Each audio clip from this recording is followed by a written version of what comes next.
Who's this Jimmy? Lewis. Who are you talking about? Jimmy Witherspoon? Nobody knew who he was. Lewis. Jimmy. Who's this Jimmy? Lewis. Jimmy. Who's this Jimmy? Jimmy. Who's this Jimmy? Lewis. Who's this Jimmy?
Just kept on going.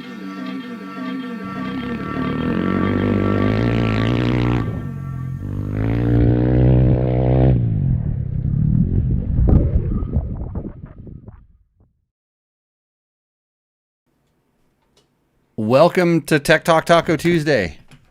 This is the show live from Pahrump, Valley of the Dirt People, where we do this every Tuesday night, almost every Tuesday night. And sorry to everyone's ears we just blew out. Why did we do that? The software sometimes. Oh, you're drinking a beer, Matt. Yeah. First time I've had one. And you started off with the bang by blowing everybody's ears out. Are we normalized now? Have we figured it out? It's good now. Should I put my headphones on? So whoa.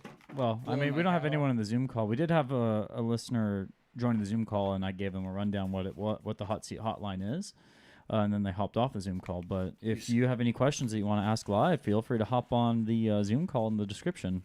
So you scared them away. Well, I just gave them a rundown. It's like, hey, you don't have to be on the Zoom call to watch the show, but if you want to ask questions live, you can. Feel free to just sit in the Zoom call and then. So maybe they thought, oh yeah, Mark, hold on, it's Tech Talk Taco Tuesday and tequila. I'll get into this a little bit later, but good to see you. So I was blowing everybody's voices out, our ears out, and I was saying, for the first one. Yeah, I was saying that we have a banger of a show, like we always do, because this is the best show that you can ever find about motorcycles and motorcycle-related products. Mm-hmm. We answer 9 out of 10 questions on the show live without referring to a reference manual, and we give you good, honest advice by people who live this life. Yeah, so I can help you because I have lots of experience with motorcycles and motorcycle-related products and a few other things. But we stay away from the usual stuff. I'm kind of confused because everybody's been lately sending me a lot of Husabergs for sale, like ones that have never been ridden, collector's items, still in the crate, to basket cases like that. I've got enough, okay? I don't need any more. And Dave Donnelly's in the chat, and Dave actually tracked me down.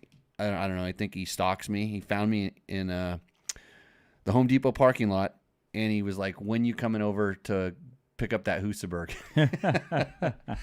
So, and I don't know if the price went down between the first time he told me he was selling it to me and the second time he told me to come pick it up. But yeah, so good to see everybody, all of our locals in the chat. Our chat is usually pretty active if you're listening to this on a podcast format. When we do this show live, you can ask your questions in the chat, or if you're... The hard thing was with the podcast, you're probably driving or doing something and you don't have time to do it, and then you have this question I should ask. Well, just schedule a little time on Tuesday night or go to the latest episode on either YouTube or Facebook. YouTube's better because it aggregates the comments a little bit better. It's easier to grab. YouTube is easier on the back end than Facebook, for sure. Actually, I'm kind of underwhelmed with Facebook's back end. Right. For their or the business back end. Right. It's so confusing. It used to be easy when you didn't have all that business stuff. I hardly even don't even do it anymore.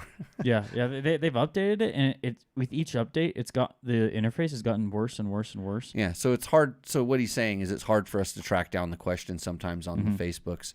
And we have a bot that just automates responses for us. Oh, is it any good? No. It just says thanks for contacting. We'll reach back out to you. So if you haven't heard back from us, it's because Facebook sent you that little message, and we never saw the notification that you sent us a message. Okay, go to YouTube. Because YouTube or email Matt at jimmylewisoffroad.com. Yeah, email us, Matt at jimmylewisoffroad.com, Jimmy at Dirt Bike Test. We can get your questions answered. And that's courtesy of a lot of sponsors that we have on this show. It wouldn't be possible without the help of our very first sponsor, DDC, Delaney Drive Components, makers of really awesome chain wheels. Of course, I've been helped personally and for this show by Trail Tech, Fasst Company, and of course, Climb. I was wearing a very comfortable Climb negative 1.0 Aggressor shirt. Mm-hmm. And what's really cool about that is it's like it has some cooling stuff in it. I don't know what it is, but I bought it on accident. I got it on accident. I thought I was getting a 1.0, and I got a negative 1.0 because I liked the color. Mm-hmm. And And it was too cold to wear it. But I was doing this weird thing where I was wearing it because it's super comfortable. I was wearing it underneath my 1.0, so I was doing a negative 1.0, then a 1.0, and I swear the wicking ability of that thing is way better. So anyways, climb. Scott Sports, Taco Moto, they're bringing you Rooster Endo. Do we have Rooster Endos? Yes, we do. Thank you to everyone on Facebook. We got all of our Rooster Endos within the last 30 minutes. Okay, so Rooster Endo, that's where you send us your bike, picture enjoyment, I always like to say. Gets a $100 gift certificate from Taco Moto. There is Seat Concepts. They make really awesome seats. There's one right here. I'm almost sitting on it. Bulletproof Designs and Double Take Mirrors. I used Double Take Mirror to do an awesome job shaving my head today. Yeah, that's not what most people use them for, but I did that. And then Bulletproof Designs. I was working on a bike the other day that took a really big hit from it just falling over on a rock. And I saw the dent that it put in the Bulletproof Designs radiator guard, but the radiator was still perfectly straight. So good to those. That saved that person $250. Yeah, so and it's pretty easy to mount too. They're so easy to mount. Make sure that you get your Bulletproof Designs radiator guards when your bike is brand new, right, Brenda? that is something that you get before you crash. Yeah, it's definitely not saying that you're ever going to crash. I wouldn't say that, but they fit so much nicer on a brand new thing. Why is everybody a Facebook user? Or it's just maybe how they're logged in or something? It could be which channel they're watching through. This is something right. this is just a theory. I haven't put any time to investigate this, but I'm pretty sure that's if they're watching from one of the Facebook groups we broadcast to. Okay, so Facebook user says over, armor, or under. And the over looks like the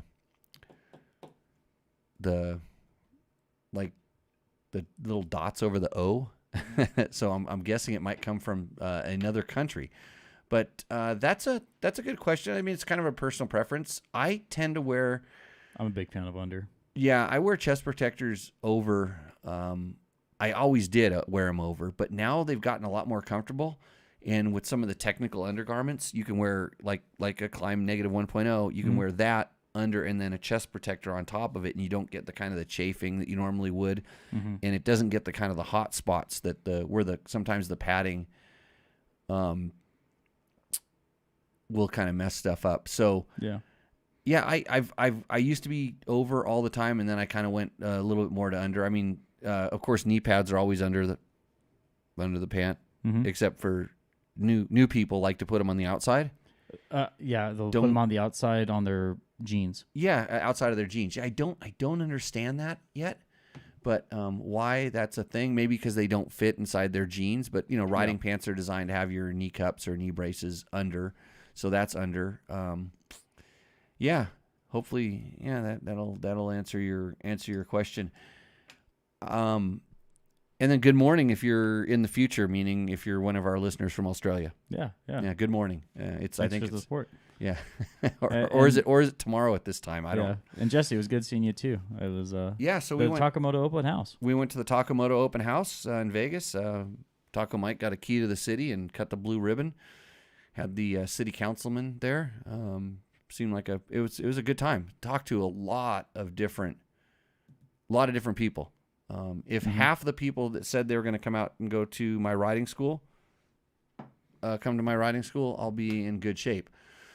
So I've been watching on YouTube on the big screen, Facebook on the iPad for the chat. Okay, good. Bumping our ratings there, Mark. That's a 2-for-1 special right there on the viewership. That's good. Hey, okay, we got a good question here. Okay, what is it? So from Facebook user, sorry, it doesn't say your name.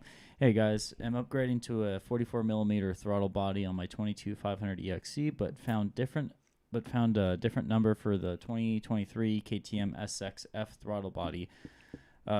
Puts a number in the chat versus the 2022 and older KTM SXF throttle body is a different number. They're both 44mm, but not sure if the difference besides the 2023 is much better priced. My question is, why are you doing this? What are you trying to achieve?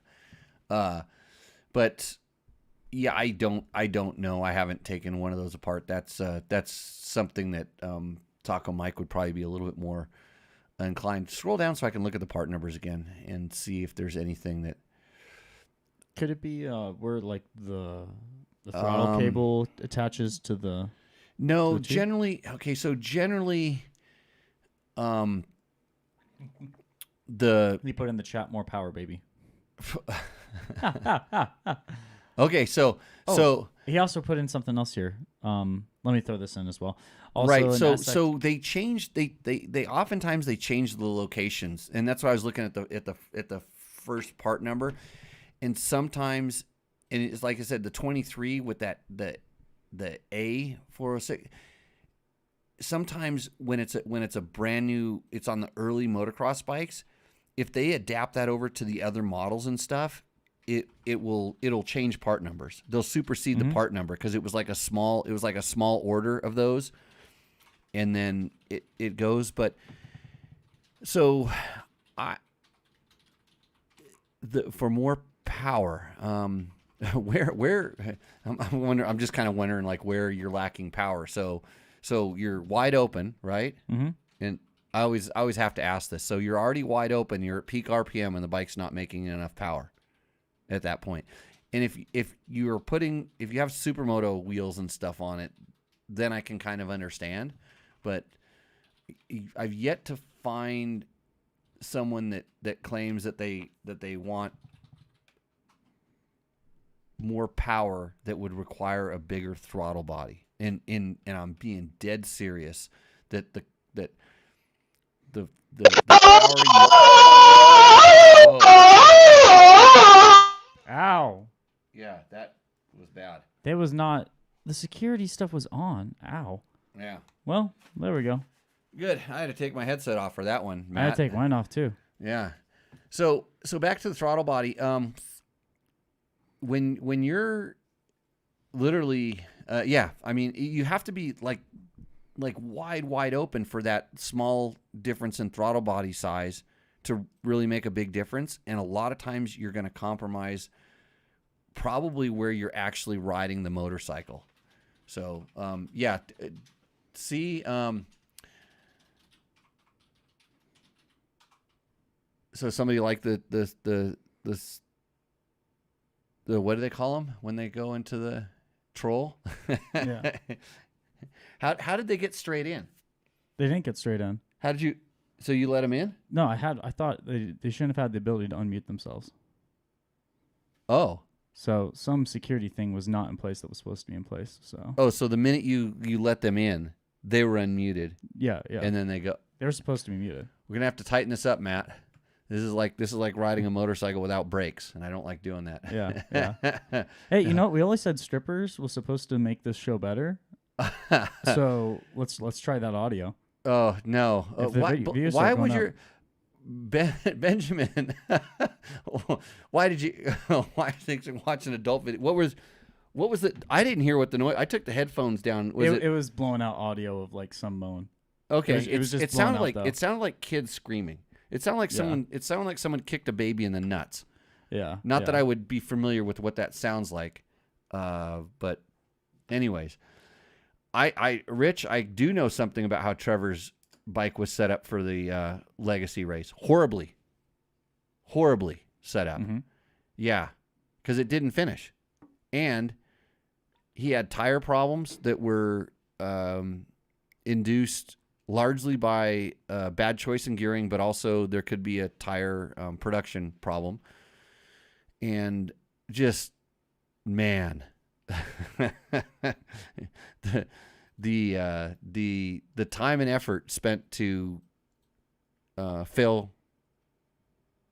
valiantly, I guess. But yeah, he needs to do a little bit better. I mean, Trevor doesn't build his own motors. He had somebody else do it, and evidently something was done wrong in the modifying thing. So back to what Jimmy riddles all the time. If they would have just left that motor completely stock, they probably would have won.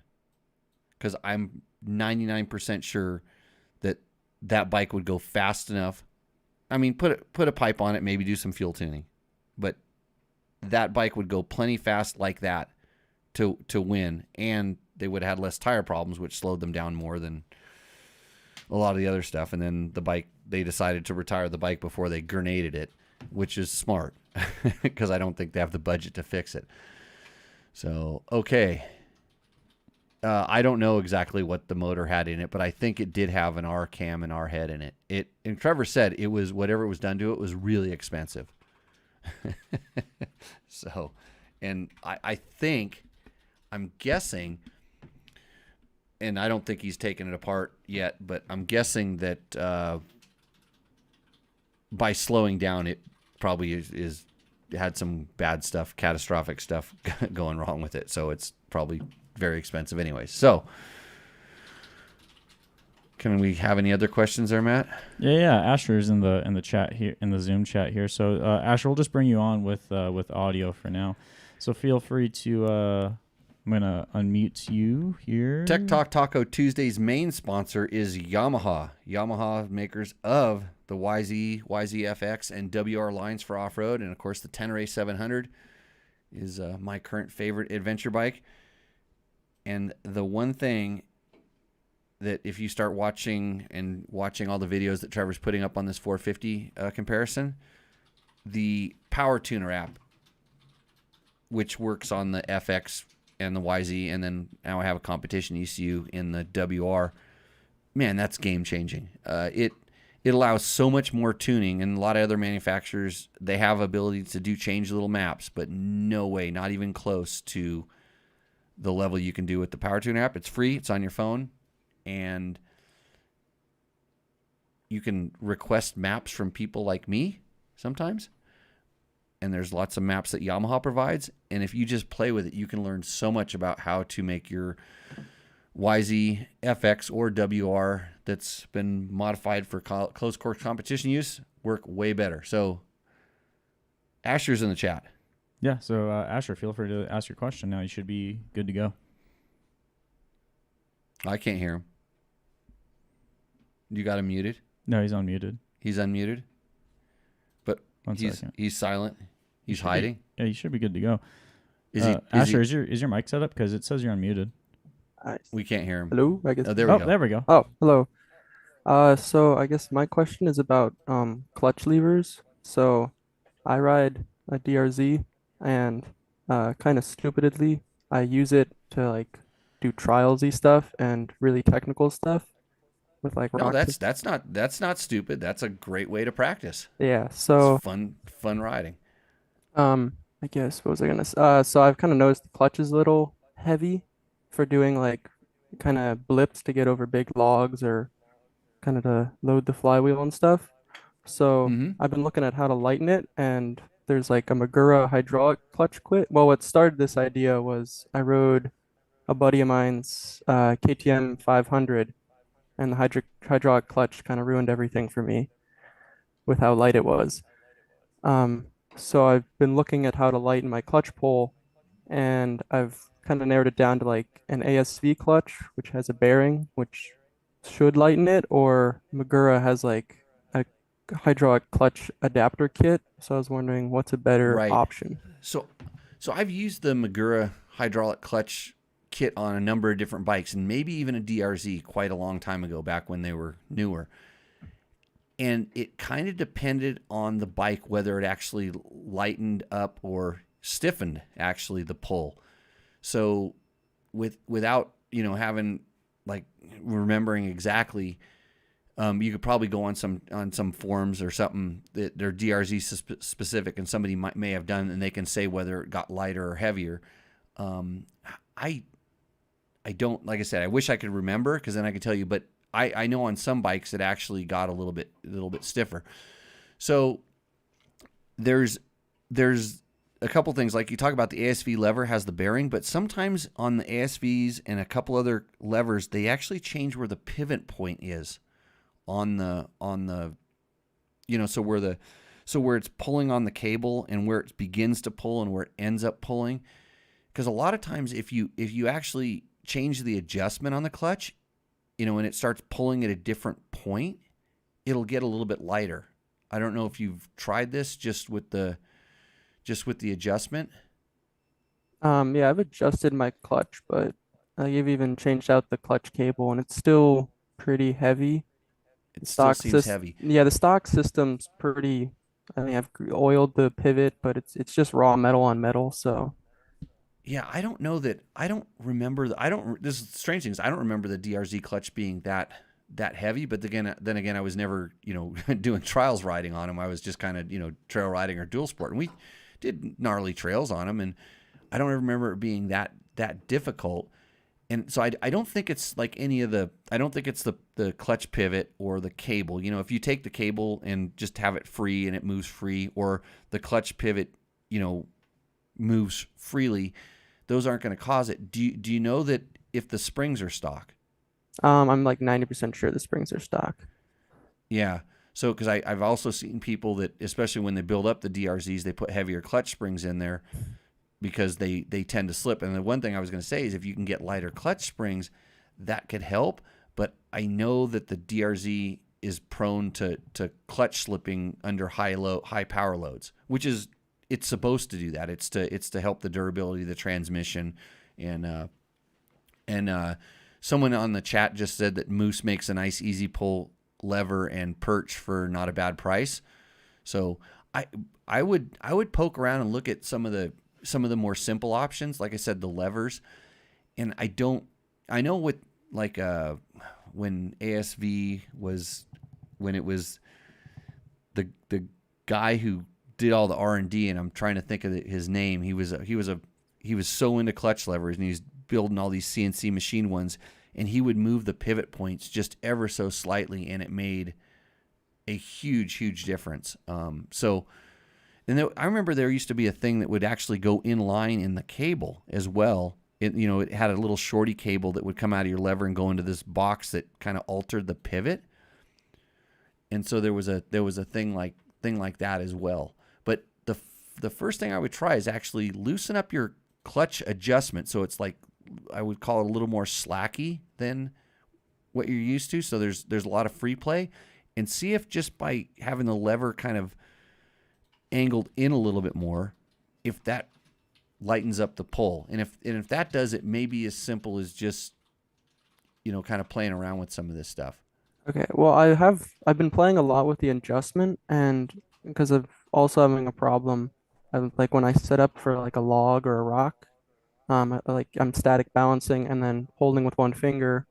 But the problem is when I pull in with one finger, the clutch will like compress. Then it touches your other fingers. Yeah, and then like my engine is loading, and then right as I like try to hit it, I'll either stall and then like fall over the handlebars, or I'll have to like hold with all my fingers, and then it's hard to control the handlebar with that one hand.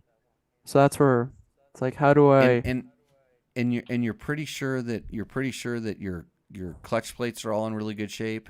I haven't checked that. Would that be a problem? Because so if clutch baskets wear, so where the drive plates kind of reach out of the basket, or where the inner plates kind of run on the drive hub, if that's kind of worn and they're grooved, it won't allow them to move. But the most common things is sometimes is just when they've gotten really hot, they tend to warp a little bit, and then it takes a longer disengagement of the clutch to actually get it to disengage, because they're kind of still by being a little bit warped.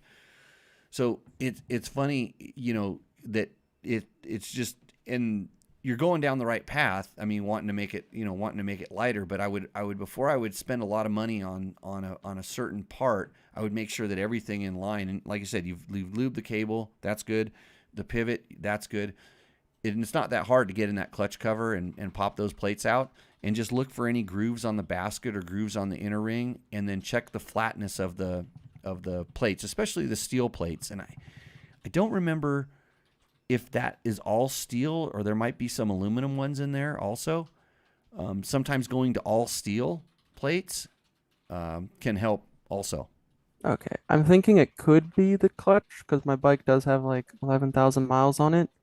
So I definitely haven't checked the clutch before, so probably should get into there. And super easy to do. That clutch cover pulls right off, and it's 4 or 5 or 6 bolts, and it just comes apart, and then you can kind of inspect it. And if your steel plates are blue or black, if they're nice and silver, you're in good shape. If they're blue or black, it probably got hot, and then I would really start looking into the flatness and just getting a good replacement clutch, or just new stock one. Or there's I've had really good luck with some of the aftermarket ones, actually from I put a couple of the Tusk clutches in my KTM RFS bikes that I bought with worn out clutches, because I've never personally worn one out, and they're still in there.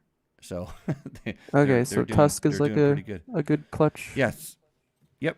Okay. The ones that I've used, I've had good luck with it. And if you want to support us, you can always help clicking through our link on the dirt bike test, and through Rocky Mountain. And I actually did that through Rocky Mountain this week. I think I spent me and my dad spent like $500, and we went through your link. So awesome. I appreciate it. It helps buy Matt's beer that he's stopped drinking, and he's back drinking water because of all the mistakes he's made. Oh yeah. All 2 mistakes tonight. 2. Well, that's 2 more than perfection. We should replace the you know how we used to have the counter? It's going to be the Matt's mistakes counter. Oh, okay. Sounds like a good thing. We'll get it brought to you by whoever wants to sponsor that. Hey Asher, when you figure out what this problem is, can you get back to us? I definitely will. Awesome, because I want to learn a little bit about it too. All right. Because DRZs are still being sold. People still have questions, and So when you gonna get a KTM? It's never, because they're too expensive, and I don't like the maintenance intervals. Oh, you don't have to worry about it. Trust me, they're no different than your DRZ. I mean, if you like to read the manuals, they will say a couple different things, but you can always get a Yamaha. Yeah, I don't know. I like riding to my desert races, so. Yeah, awesome. XT. Hey, you know what Trevor's gonna do? Trevor's gonna ride the XT 225 to a National Hare and Hound and race it, and he thought that was gonna be good enough. I'm like, no. Then you put a sleeping bag on your back and you go camping. There we go. Is he gonna do a video of this? Yeah, he has to. He videos everything. Nice. And Asher, if you're keeping an eye on the chat right now, actually, someone in the Facebook chat just put a link for that moose. Yeah, but don't buy it there. Go to your guys' link, right? Yeah, go through our link and look up Moose Racing easy pull clutch lever. Oh, awesome. Well, hey, thanks a lot for calling. Thank you a lot for having me. Hope you fix it. I definitely will. Hey, has the DRZ been in Roost or Endo yet? It has. I won a shirt. Oh, because was I mean to you? No, you picked a snow bike over me. Oh, that was horrible. I shouldn't have done that. Did we send the shirt? Did we send the shirt? Yeah, I'm wearing it right now. Oh, awesome. Nice. Okay, well, let us know how it goes, and we'll see you out in the trail. Well, thank you. Okay. We do have another question from Steve Smith here. Okay. I'm gonna allow him to unmute himself, and then we'll because we got the security settings fixed. He's not having a giant orgy in his house, is he? No, I'm not. With the volume turned to 11. I'm Okay. not. The security settings are fixed. But believe it or not. Welcome to Tech Talk Taco Tuesday and not strippers. Thank you. Cool. Yeah, there are none of them here, perhaps unfortunately. Okay, so I actually submitted a photo of my bike tonight. And I think you guys are going to see it later. But I'm not calling. So are you buttering us up? No, but I don't want you to confuse these two bikes because they're only 1 year apart. Mine's EXC, but I'm calling you about an XCW, a 2016 500 XCW that is driving me nuts. I've been working on it for about a month, and then it wound up going to a dealer. It's a buddy's bike, and it wound up going to a dealer, and he's having the same problem. And it eventually just went back to my buddy, and basically the dealer said the same thing I did. So here's the issue. The start button will intermittently not start the bike, and it won't do anything. And so I take that back. It'll turn the engine over. It doesn't prime the fuel pump intermittently. Now, what It's fixes the it? it's the relay. I've It's the checked the little relay. relay that's underneath the side panel. I checked them and replaced them with brand new ones. Really? I've done so much to this bike. I've replaced the fuel pump. Okay, I've because replaced the because relay. I yeah. So okay, so if it's not the relay, then I'm gonna go into the wiring harness. I feel like I've And cleaned and fixed and every wiring disaster I could find. so I think, and I know that I chased this down once, or actually a couple times now. I've chased this down, and it was so the three things. It was the relay, and so now anytime this starts acting up, I just go change the relay, and literally, you know how there's two of them underneath there. Yep. They're the I same. literally just switch them, Right. and Yeah, I and then brought brand it new fix and then it fixes the problem, and then I go get a new one, and it's good. So that's fixed it before. I've had the buttons on the handlebar, the start button on the handlebar, just literally wear out or have dirt Yep. get in there and stuff. Right. So that's another, that could be the issue. And if it's the wiring harness, and the wiring harness was really inexpensive. I mean, like the light side one I think is like $300 or $400, and the one that does the starting and all the other stuff, it was like $60, I think. Wow. Okay, And that might be worth.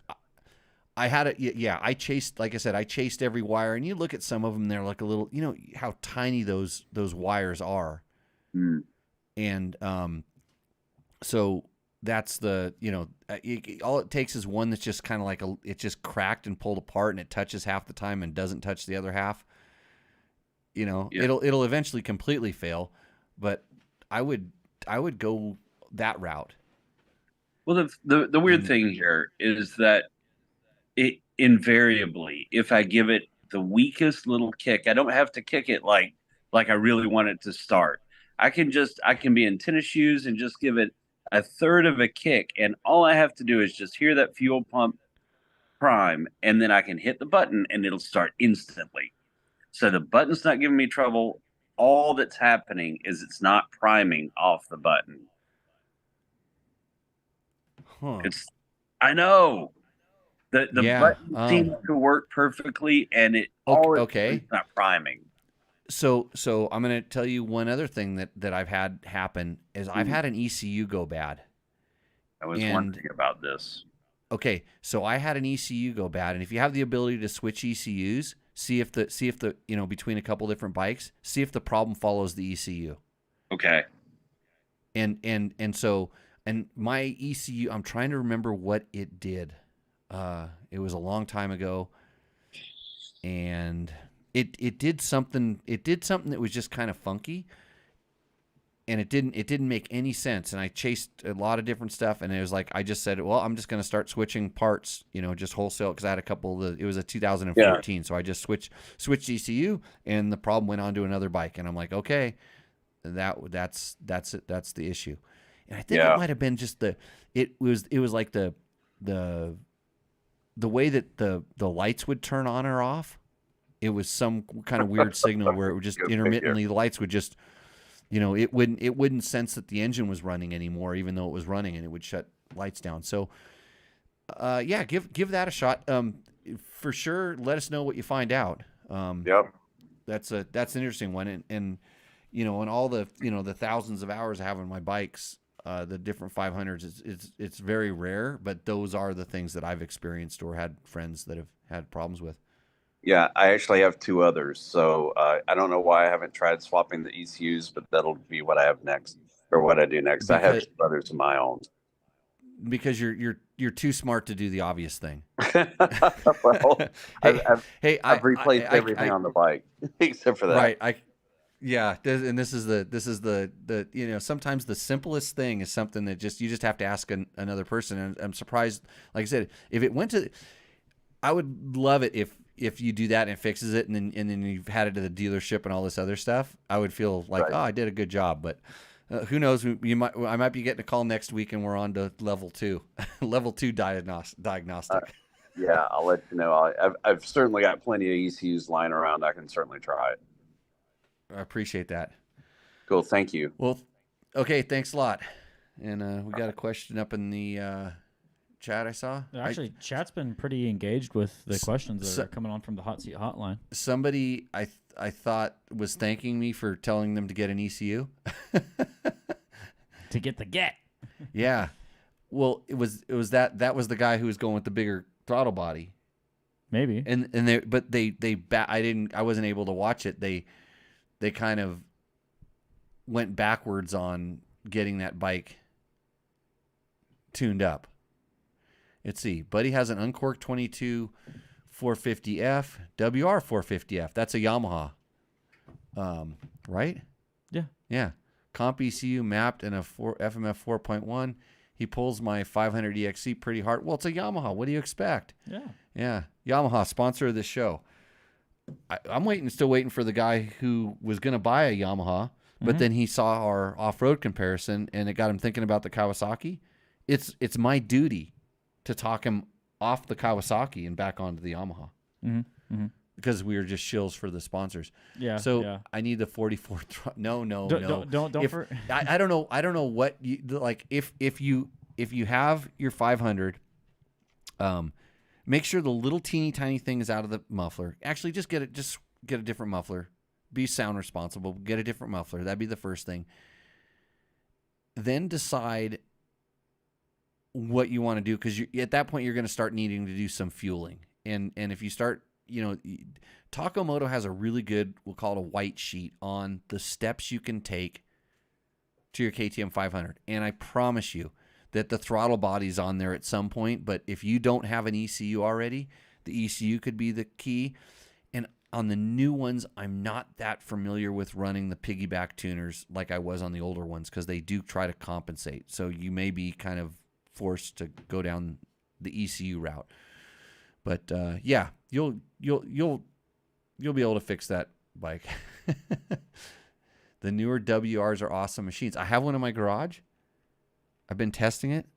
I need to get a muffler because the stock muffler is very, very restrictive. I like how quiet it is, but then especially compared to the competition ones. Yeah, then I can at least I'll get an FMFQ, and then I will be able to kind of tune it and get it to run in the same league as the bikes that it wants to compete against. And what I'll do is I'll go make it just with the muffler and the power tuner. I'll make it faster than Trevor's Vegas, whatever race he just did, the Tonopah race, the Legacy race. I'll make that bike faster than Trevor's bike, just a stock Yamaha with a muffler on it. And then he can come and talk to me about the other things he needs to work on. Yeah. So I'm available for a private lesson. Oh yeah. Okay. Did you talk to that other guy I told you to talk to? What other guy? The guy that last week, the guy that wanted the private lessons ASAP. Yeah. I sent a message the next morning. You doing a lesson? No. Oh. I haven't heard back. Need to follow up. Okay. Let's see. From Finn Meyerhoff. I sent my oil to Blackstone Labs twice, and both results showed a 5% plus 2.8% fuel contamination. Copper was also high. First test had 23 hours. Second had 17. Trail ridden WR 250F, which is not racing. Bike runs totally fine, but now I am paranoid. Okay, Flynn, you were paranoid before you sent your oil in. I'm just going to be straight up. Like, that's going way over the top. I appreciate that. That's good to know. But what you're seeing right now is probably what we would call a baseline. And I actually got get Chris Reel on the horn. And I'm gonna get Finn. I'm gonna try to get an expert here to help us with this. We'll have to remember, copy and paste that question so we can ask him that. Because I think that's kind of like a baseline for stuff. And then actually as you ride it more, it may get clean. That's just kind of breaking at 23 hours. Those bikes are just starting to really loosen up and run good. And I know you can read the manual. It tells you need to put a top end and a crank and and all this other stuff in it. But if you're just trail riding it, you're easily going to go 100 hours on that thing. And maybe at 70. Do one at, you know what? Help us out. Do one at 50 and do one at 70 and report back and keep some records. And then we can then we have kind of like a baseline and stuff for what it's doing, but it's not like a they're competition race engines, so I think they kind of leak some of these minerals, or that are the zinc and the copper and stuff like that that's in the motor. But yeah, I think it's going to run totally fine. Okay, so Carlos Salas from YouTube just put in, are ECUs like get for the 35 FE 350, I think is what he was oh yeah, trying to do. 350, yeah. FE worth it for tight enduros? So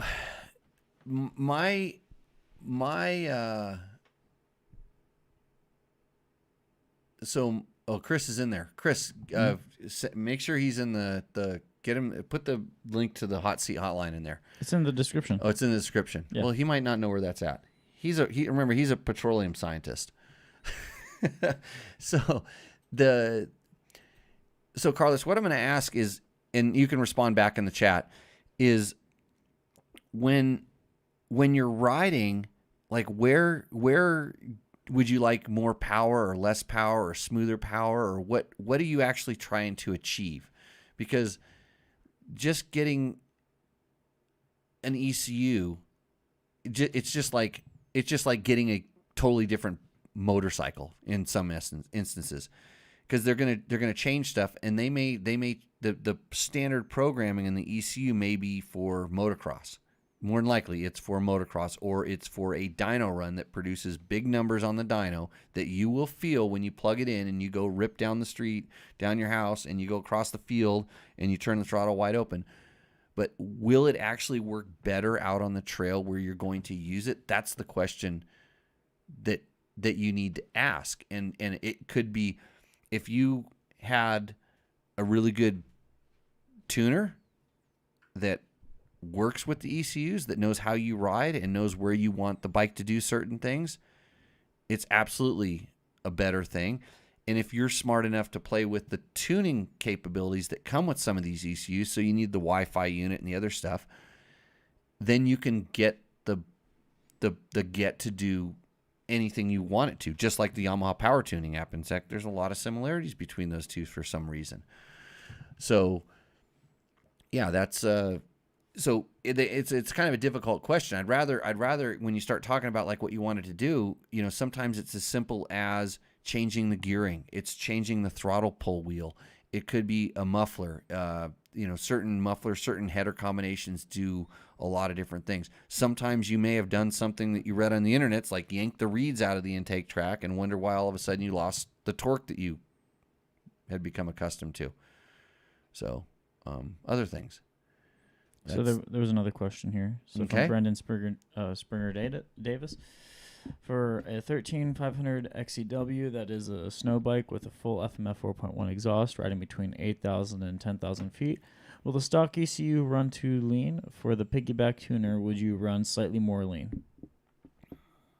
So when you go with that particular bike, when you go to the 4.1, if it doesn't have the quiet insert into it, yes, it's absolutely too lean all the time, especially at the bottom, just opening the throttle and cracking it.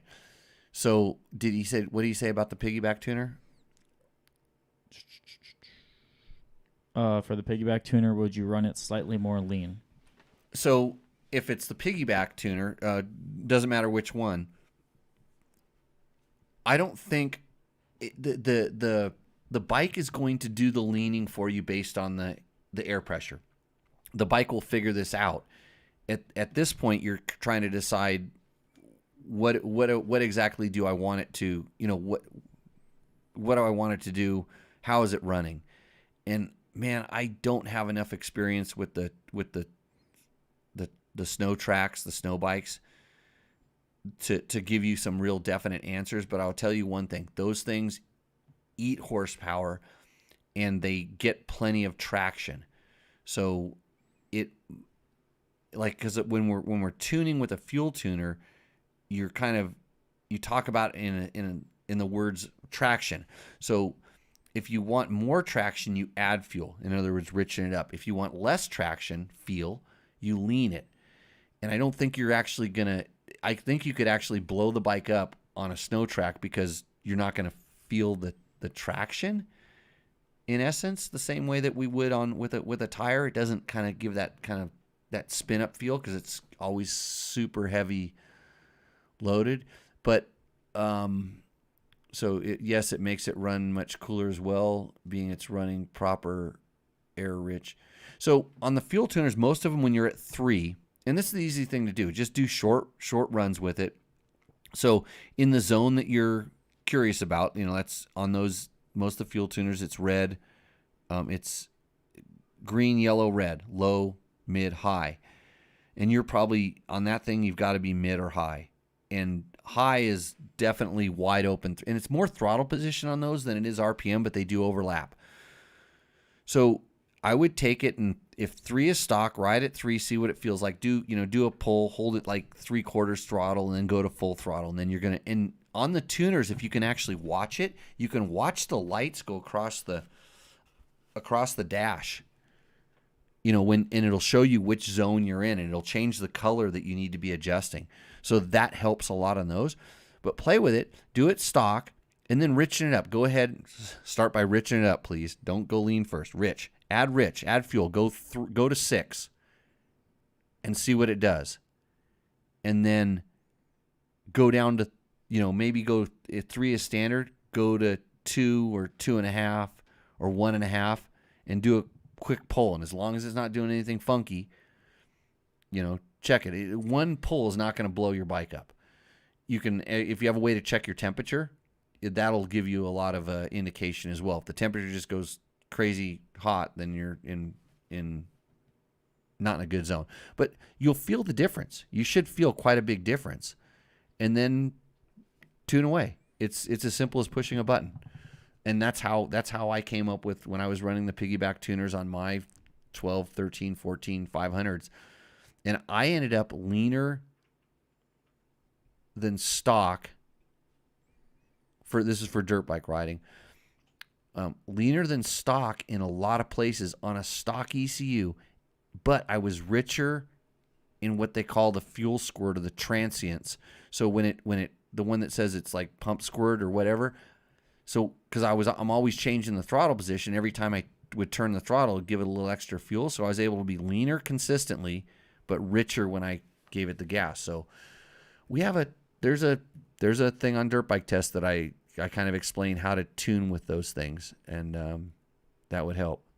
All right, so Finn had asked a question on the Tour Idaho. Would you take a 500 or 350 EXC? Man, I wish you had a really good record of all the shows where I went into this in detail. And we could say, you could listen to Tech Talk Taco Tuesday episode number, and I'm going to guess right now, 42. Mm-hmm. But after doing it, I kind of thought that the 350 might be a better bike in some situations because it just acts so much lighter. So most of the time, but there's the times when you just need that little bit of torque that a 500 has, that chug and that pull, where the 350 doesn't have it. And you kind of have to do it with RPM, and so it kind of comes down to what kind of a rider you are. And I kind of thought back, I'm like, man, that might have been a little bit better on a 350, but I've always, I'll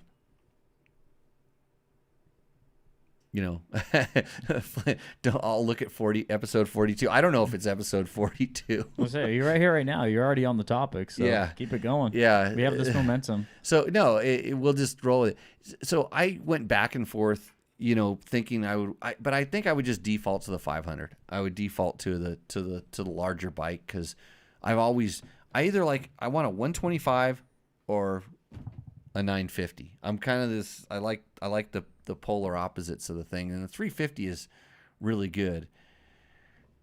And just put a tamer map in number 2 on the 500. You can have a 500 and 350 in one bike. That means you have to have an ECU on it, I think, with 2 position switches. There was a conversation going on about the Get ECU, so right. It's hard to pay attention to the conversation when I'm trying to. I only have 2 brain cells, Yeah. and I'm trying to kill them, evidently. But when they rub together and the information comes out, yeah, it's like ones and zeros. I don't know how this works, but it's hard to do the third thing and keep an eye up on the chat there. So Yeah. Oh boy. Okay. got some questions coming We in. got a couple paragraphs now, so let's go to Victor's question first. Oh boy. So Victor just purchased an OBD adapter to connect the Africa Twin to my OBD reader. Is there a chart that can tell me if it is running too lean? If there is there a base map to compare with the readings I will get?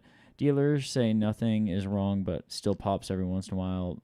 POS spike is getting on my nerves.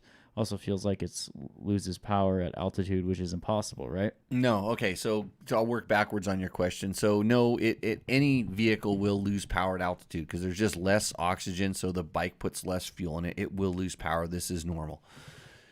The lean decel pops. I don't know if you're ever going to get rid of them because I think what's happening is when you shut off like an current motorcycle, current fuel injected emissions compliant motorcycle, when you shut it off, instead of it dribbling a little bit of fuel in there, it completely shuts down the fuel. And so it's just a lean condition that creates the opportunity for the explosions in the exhaust system, for lack of a better term, I think. So I don't know that you can do anything with the unless there's, I'm trying to think of the name of so there's a company that you can buy a thing that should be able to reprogram your stock ECU. I've done this before. And most of the people that actually do the tuning, they send you what we'll call a locked ECU or a locked tune, so you can't look at it to see what they've done.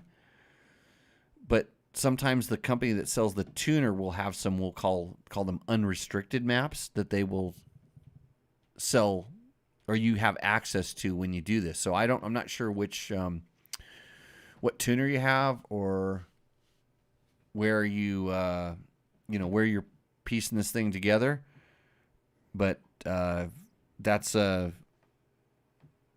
what you're up against. I don't know what the OBD tuner will do, because I actually bought something that plugs into my thing, but it also plugs into my computer, and then I can send the tunes in and out. And it was pretty difficult to reprogram it. It took a few steps, and there was some. They do not make it easy. But of course, I only use mine for closed course competition use on the flat track on my private property. Ricky Brabeck, ADV Life. Yep. I heard he's doing some ADV Life. Oh, hey. Let's see here. Victor was saying I was told to get a booster plug, which is actually a air intake sensor that register low temp while making the ECU send a richer mix. All is stock still. So and there's another question that we'll get to after this. So Victor, I haven't played around enough with the. I didn't on the Africa Twins that I rode. I didn't have any of these issues. So I never really explored it. I thought, and yours is like the older one compared to the newer one that I rode, and I don't remember it being that much of an issue. I'm wondering if I don't. Yeah, I know you've complained about it a lot. I wish there was a simple fix, but I mean, if that little part isn't that much, that'll make it richer, but I don't think that that's going to completely cure the problem. I wonder, are you running Pemex? Are you running Mexican gas in that thing, and that's what the problem is? That's probably what the problem is, right? Yeah. It could be. Yeah. So, okay, one more question, and we're going to go for a break. Yep. So I got a full top-of-the-line Craft Moto suspension done for a full-sized man, 6'4", 300 pounds, night and day difference. But wondering if you still got your Craft set up and still use it. Any long-term review? Side note, with my setup and new springs, focusing on the rear springs, I have my rider sag set appropriately, but no longer have any static sag. That's normal. No, that's not a problem. Okay, okay. So that is a problem. well, you're not a chick, so I'm going to go, have you gained weight? Because they're like a lot of these suspension guys. They're really smart, and if you're telling them your weight, and they send it with that, you should always have some static sag. If you are getting your regular sag, and the bike tops back out, you need a stiffer spring. It's just you want some free sag, because when the bike goes to that, when it rebounds, and now it's kind of rebounding that last little bit, there's very little damping up there, and that's kind of meant to, so the bike acts different when they top out like that on the spring. So and at 300 pounds and a big guy like you're such a pendulum on the bike as well. But I'm wondering if you might be at the end of kind of where springs are available. It could actually be, you could be in a position where, and I don't know. I've not done that. So I think, so back to my crash suspension. Yeah, I absolutely still use it. I don't know which bike it's on right now. It's on my 300, might be on the 300, or it's on one of the other 500s. But yeah, I've been happy with it. It's probably time to get a service, or pretty soon time to have a service done on it. But it's definitely, well, here. So I have a suspension guy who's been doing my suspension since 1991. It's a long time, right? Yeah. Okay. And so when I send him something, I don't even have to tell him anything. He or if I tell him, I say, "Hey George, put a Jimmy setting in it." This is George ESP, really good friend of mine, and so we have an interesting dynamic where I don't have to tell him stuff, and then I have sent him back stuff that I got on used bikes that somebody else did, and he pulls it apart and he goes, "Oh, they put this and that and some other goofy, I don't want to say goofy, but it's not stock. I kind of expected it. I didn't realize they'd spent that much money to make the suspension that bad, but they had, and I wanted it to go back to Jimmy settings, and he's like, can you just get some stock parts? Because we know exactly what to do putting the stock parts back in." So, but now a couple times there's parts that we're taking out because they're not that good. We know this because we've tried to modify it, but the Kref stuff is good. It's good, high quality stuff. It has a slightly different character than exactly what I would want. And I think it's because, they're doing a lot more, we'll call it like, wet, damp trails, roots, rocks, not as much desert. And when I was working with them, I went kind of crazy on the bottoming resistance. And they're like, you can't need that much bottoming resistance. I'm like, oh yeah, I can. But I tend to ride a softer setup, and the bottoming resistance is really important to me. I need that kind of control at the end of the stroke. So that being said, get that shock spring fixed. And I think most of the other problems will go away.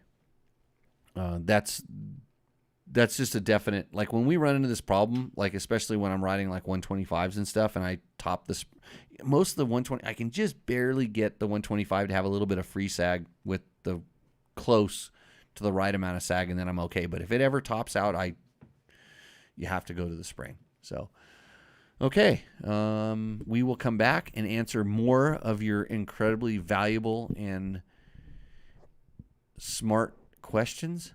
And what are we going to do also, besides pour another thing of tequila? We're going to do some Roost or Endo. Roost or Endo, everybody's favorite segment. So we'll see you back in a couple minutes. Hey, remember, these sponsors support this show, and they all make good stuff. The defending champion, the all-new Yamaha YZ450F.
What's up, Moto Buddies? Mike here from Taco Moto Co. What is the Taco Touch? It's the best service in the industry. Virtually 24/7 tech support via email or text, and it's like having a dirt bike doctor on call every day of the year, helping you fix your bike or recommend parts or setups for you. If you've ever received an order from us, you know that the Taco Touch extends to our fulfillment, and our orders come with the coolest stickers that you've ever had, buying parts from anybody before, and a handful of root beer barrel candies. All of our Taco Moto Co. branded components come with a no questions asked lifetime warranty, and we'll even extend out the warranty of other manufacturers, OEM, and aftermarket parts where we can, sometimes for life.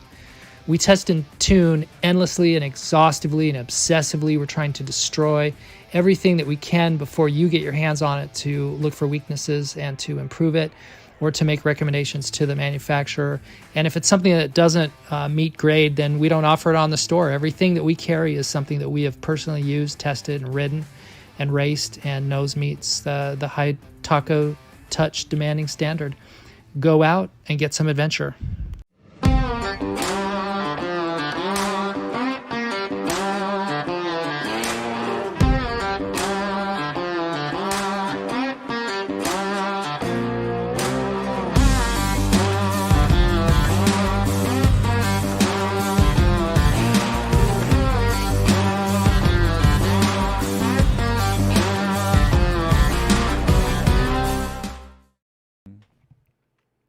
Welcome back, and again, a big thanks to all of our sponsors. Tonight's tequila, Tech Talk Taco Tuesday, and tequila is, I have a hard time saying this name. This is a tequila you can't get here in the States. It's Los Guayabos, something like that. Los Guayabos. This is good. Mark, you would really enjoy this tequila in particular. So it's a extra añejo, which means it's extra expensive. So yeah, it's they age it for a little while. Pretty tasty. Has a very good smooth finish. So thanks to everybody for joining in. We are going to keep going with your questions. We're trying to get Chris Reel on the phone right now because there was some regulations because of things that I don't understand where we could get E15 fuel. It was sort of as an emergency thing. I think it's to help bring the price of, it's the fake way to bring the price of fuel down. And so now you could be getting E15 fuel, which means extra ethanol inside of it, which is not very good for sitting inside of your gas tank and or hot weather because it boils kind of easy. So is he popped up in the chat just yet? No. Nope. I'm going to try to call him. I'm going to see if I can. I'm going to do. Uh-oh. Why can't I call him? My phone doesn't work. He needs a passcode. A passcode? Here, text him. Can you? He shouldn't. I'm going to call him right now. I'm going to call him. Here we go. I think this works. Yeah, go do that. Go ahead. And then I plug him into the thing. Good evening, Chris. I'm going to plug you into the show here. Oh, it's been a while since we've used that. Let's see if that actually works. Okay, here we go. Wrong thing. Wrong thing. Yeah. Just go ahead and. Yeah, Chris, can you hear us? Yes, I can hear you guys. Good. Okay, Matt's going to try to push some buttons and fix everything. So you sent out a really interesting email about a week ago that was talking about it was an emergency regulation to allow the use of E15 fuel? Yes.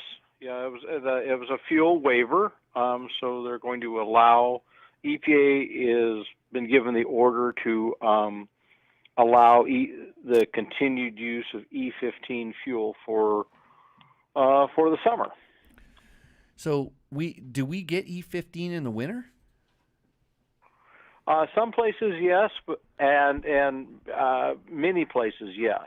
So, but usually it's a slightly different blend than than normal, just because it has the ability to be a little bit cleaner for the environment. And so this year they're not changing the fuel as much, and it's going to be E15 pretty much year round this year. And so the problem with this, the most obvious problem would be easier boiling of fuel. Well, yes, it has a lower initial boiling point, and it also has a slightly different expansion rate. So, and it has, of course, has more oxygen. So the fuel will have a tendency to percolate in your fuel tank when the fuel gets low, or you leave your bike in the sun. I've had it happen with full tank, half tank, quarter tank. It seems like, especially when it gets really warm and you're going slow speed and there's not any cooling effect from the outside air, that it happens quite a bit. I have this motorcycle. You might have heard it. It's called Husaberg. Yep. The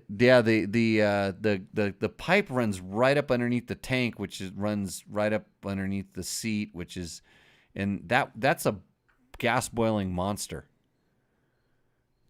Yeah, and I mean, I've got some video and some data and stuff like that. Some of the fuel will boil at like 105 degrees. So if it's a 95-degree day and you started your motorcycle, the bottom of the tank is hot enough to make it boil.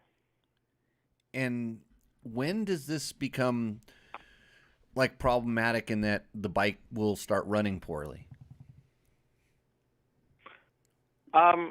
If you've got ambient air temperatures above about 85 degrees, with some of the fuels, you can expect some fuel boiling. And of course, when you gain elevation, every time you go up 1,000 feet, you drop the boiling point of the fluid down. So there's an intersection point of when to expect it. So if I'm riding at 2,000 feet elevation and it's 90 degrees ambient air temperature, I'm pretty sure I'm going to have some significant chance of fuel boiling, and that also affects the tuning and very much your fuel economy. Yeah, because I've yet to have boiling fuel cause my bike to stop running. I have noticed it would get like kind of wouldn't run proper before, but I was always worried, and I was never down to like an eighth of a tank, let's say, where I thought maybe that all that the fuel boiling would make it so that it would have a hard time pumping it into building pressure up in the line. So is having extra fuel in there would help also, but is there a point where it since it's when I've looked at it in some of the more clear tanks, you can see how it kind of starts more up at the top. Yes, the bubbles and stuff will you'll start having what looks like foam, but it's actually boiling. And if there's a hot spot close to the pipe or where you have a lot of radiant heat or next to a heat sink like a submerged fuel pump, it can start boiling there, and then the pressure goes up in your fuel tank, and most of us have fairly good venting, so that we don't have a pressurizing problem most of the time. But some of us with adventure bikes, we can have the old hoof when you open the gas tap. Oh, and I've had some of the even motocross bikes with a little pressure check valve, the little ball valve. To make it so it doesn't spill when it falls over. I've had those, there's enough pressure coming out of it to where it got the ball, and all of a sudden it's like, hey, look at the gas tank. So, it got going good, but I don't, I don't know what fuel it was, and this is a few years back. This is probably 7 or 8 years back that I had the couple, like actually a couple different tanks. It was one was believe it was the KTM gas cap, the stock gas cap on an EXC, because it has a ball in there, correct? Correct. Yeah, it's a vapor retention or pressure retention valve that it has a ball in there, and they can get jammed, or they can get so overpressurized that it isn't bleeding the pressure out of the tank. And and there are times when you can see a gas tank actually very swollen from internal pressure. Yeah, and I think what it was, we were kind of riding it kind of aggressively. It was getting hot. It was really hot outside. It was higher altitude. We're bouncing around. I suspect it was just bouncing around. It was enough to where there was pressure blowing out. That little ball, the check ball, went up, hit, and there was enough pressure to hold it there. And then we stopped. And I'm like, yeah, it looks like I'm getting a large gas tank. This isn't good. And I mean, you could on that tank, you could actually see it. You could literally see the gas going off in there. So that's one question. So how much of a concern really is this for riders? Well, it's what we're going to get, and so the things that we have to just kind of be mindful of is the feels like it's vapor locking, or it's the fuel tank is rumbling. You're gonna want to make sure that the pressure is from that. So it's not a death sentence. It's just something that we're going to contend with for a while, and more so in the future. But fortunately, most of our bikes are pretty smart and can contend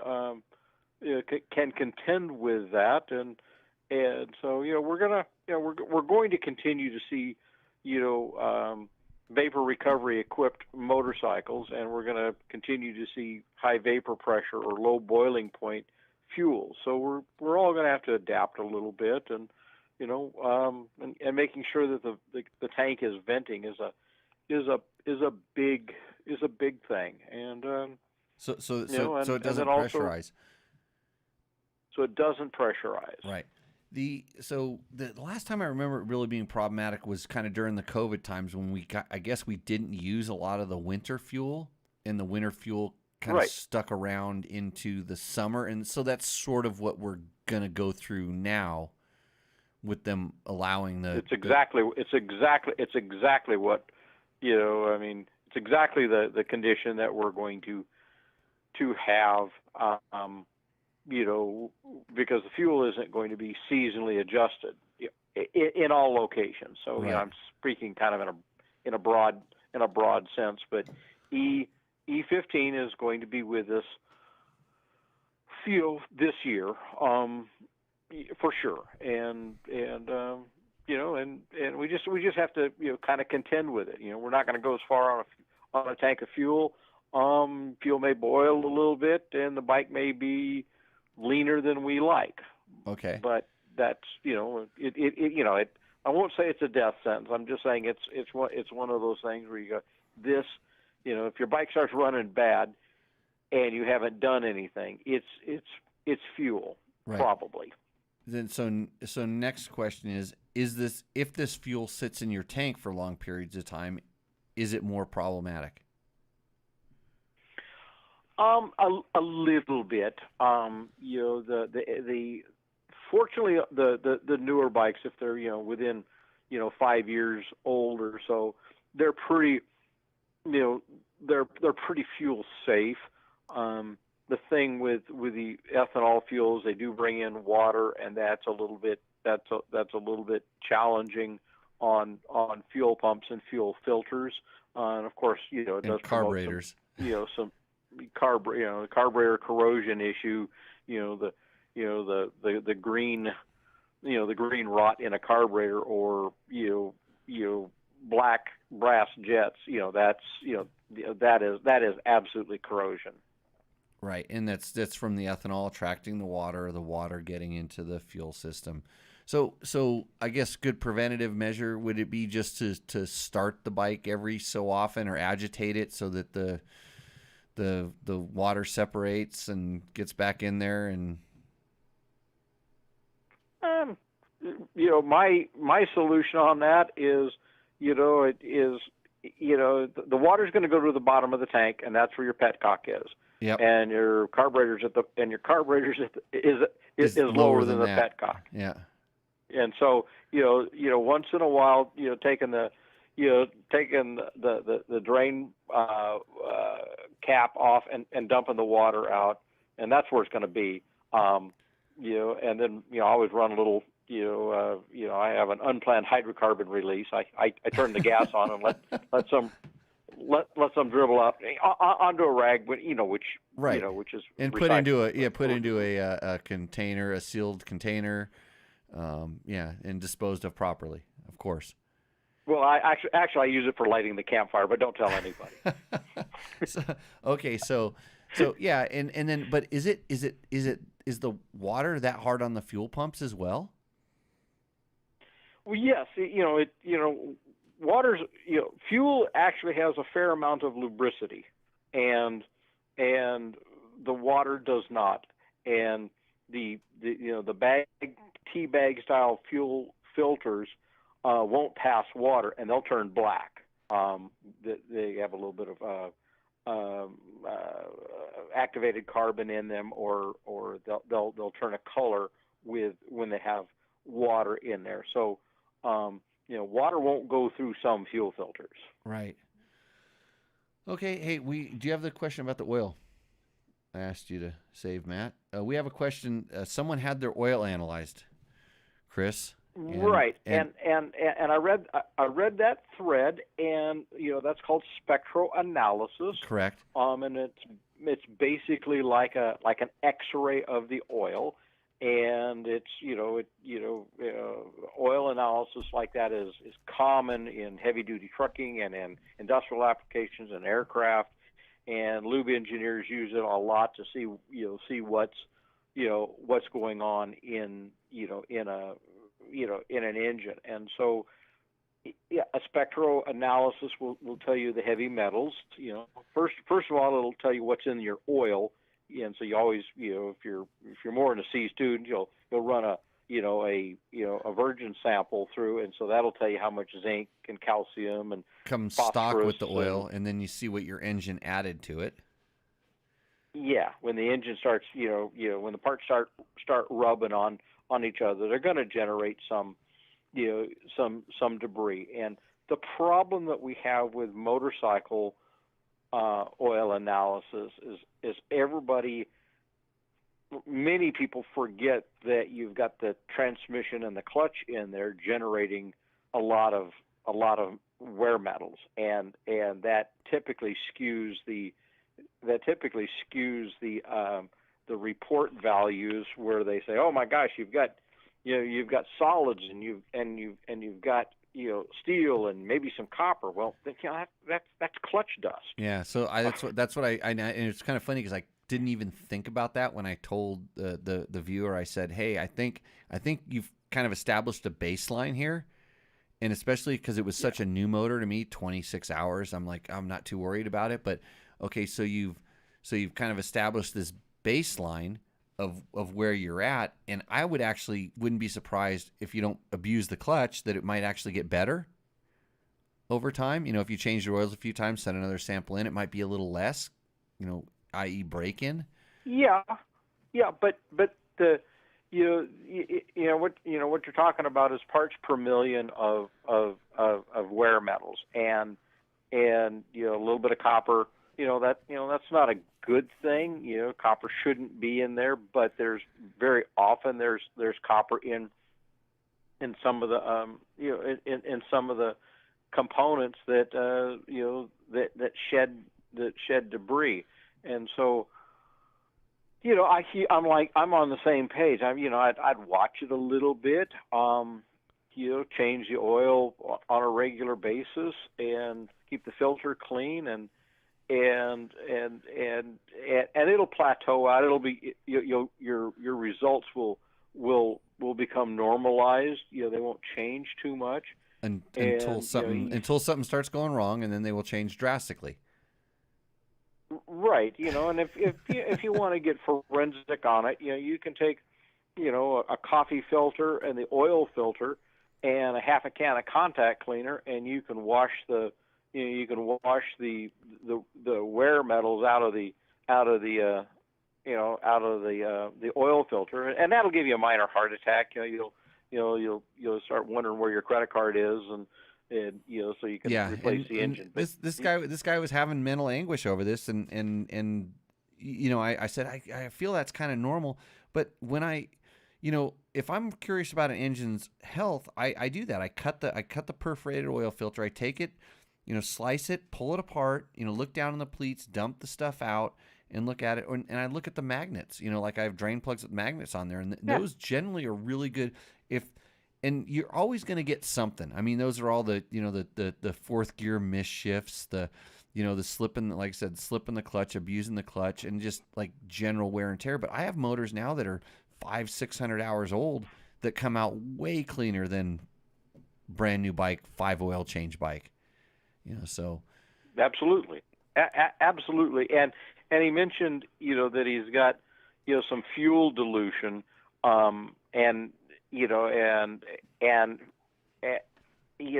from a from the laboratory standpoint, that's unusual, because they're used to dealing with really tight, really well tuned stock car engines where we don't get much fuel dilution on a normal basis. But motorcycles have terrible fuel trim control, so we at idle very often we're not trimming the fuel. It's kind of the sprayer isn't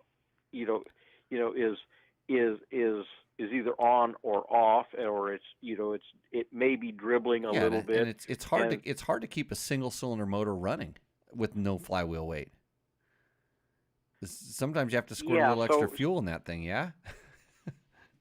Yeah, and so fuel dilution is kind of normal, and when you get some fuel in the oil, it thins the oil. Just change the oil a little bit more frequently if you're really worried about it, or if the fuel or the oil when you're doing an oil change, if it smells like gas, you may have a minor issue, but I remember change oil a little bit more often. Yeah, the fuel injected bikes not so much, but I remember on carbureted bikes, it seemed like there were scenarios where you could probably just have a slightly high float level that would just pour a little extra oil or a little extra fuel that might actually leak out, or and run through an open intake valve, and who knows, or the bike tipped over and a bunch of gas instead of going out the overflow went down the throttle, through the intake track, and you pick it up and it drained past a couple rings, who knows. But yeah, nothing. Little fuel in the oil, nothing to stress out about on your dirt bike. That's my opinion, and and just on top of the maintenance, and if you think there's something, the bike starts, the oil filter starts looking bad, or the oil drains out and it looks really thin, or smells of gasoline, well then the gas is coming from someplace. But I wouldn't stress out about it too much, and then use common sense and good oil and at the right levels, and should be good. And like you've always said, the best oil to have in your motorcycle is some oil. That's right. I'm still looking for a petroleum sponsor, to help out with the Tech Talk Taco Tuesday, and then I'll say it's the best. Well, it has to work really well, and then I'll say it's the best one for everybody, because we're just shills for our sponsors here, Chris. Okay, well, I mean, I consult to a few of the, the oil companies these days, and I'll Yeah, pass that note along. I'll run it past them. Yeah, we're available for a price. So, hey, thanks a lot for And, coming I on mean- and answering, all of our petroleum and oil questions, because when I don't know, I like to turn to a professional, and I'm a little worried that people, find me for free on the internets, and then they think I'm a professional, but I get 9 out of 10 right, Chris?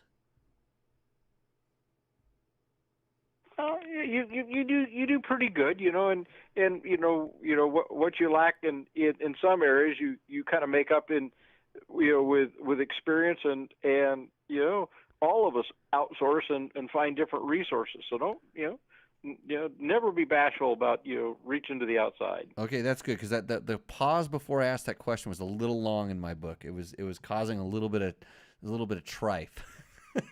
But hey, thanks for coming on, and we'll see you out in the trail, Chris. Okay, Jimmy, you take care. See you soon. Okay, see you. Bye. Bye. Okay, that was Chris Real. I always say Real. I give it the Spanish twang for Victor, of course. Yeah.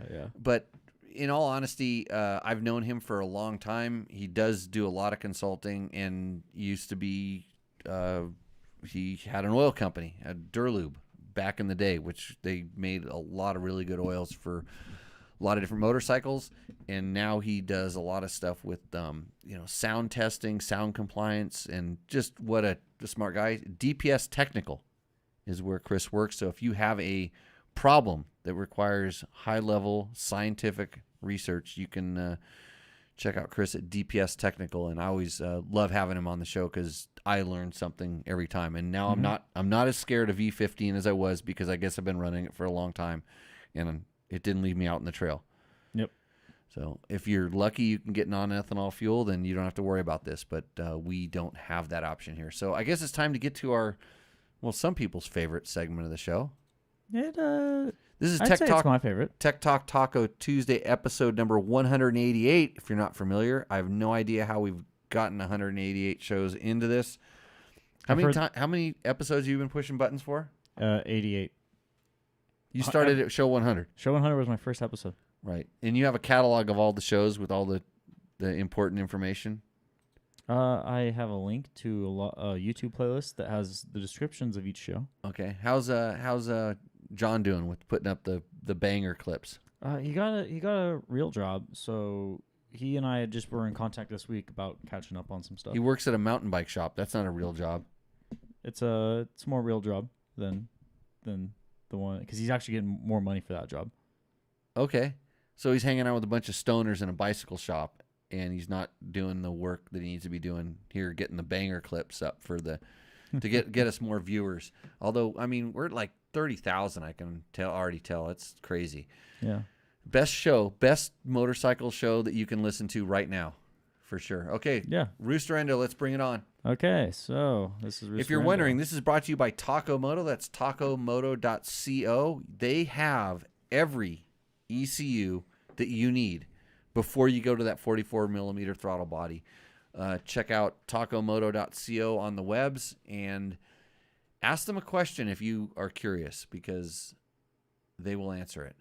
All right, so first up is going to be his nickname is Chicken Joe, but I know this dude. Yeah, his real name is Andrew, so it's a 2017. Yeah, why does he call himself Chicken Joe?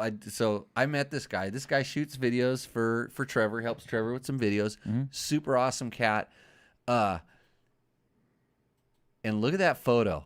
That's backlight-orific. Mm-hmm.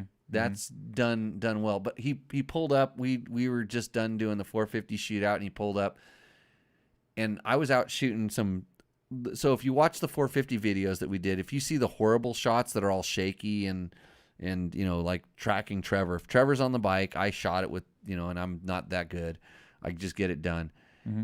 And on the very last shot, I was waiting for Trevor to come around, because he's kind of slow.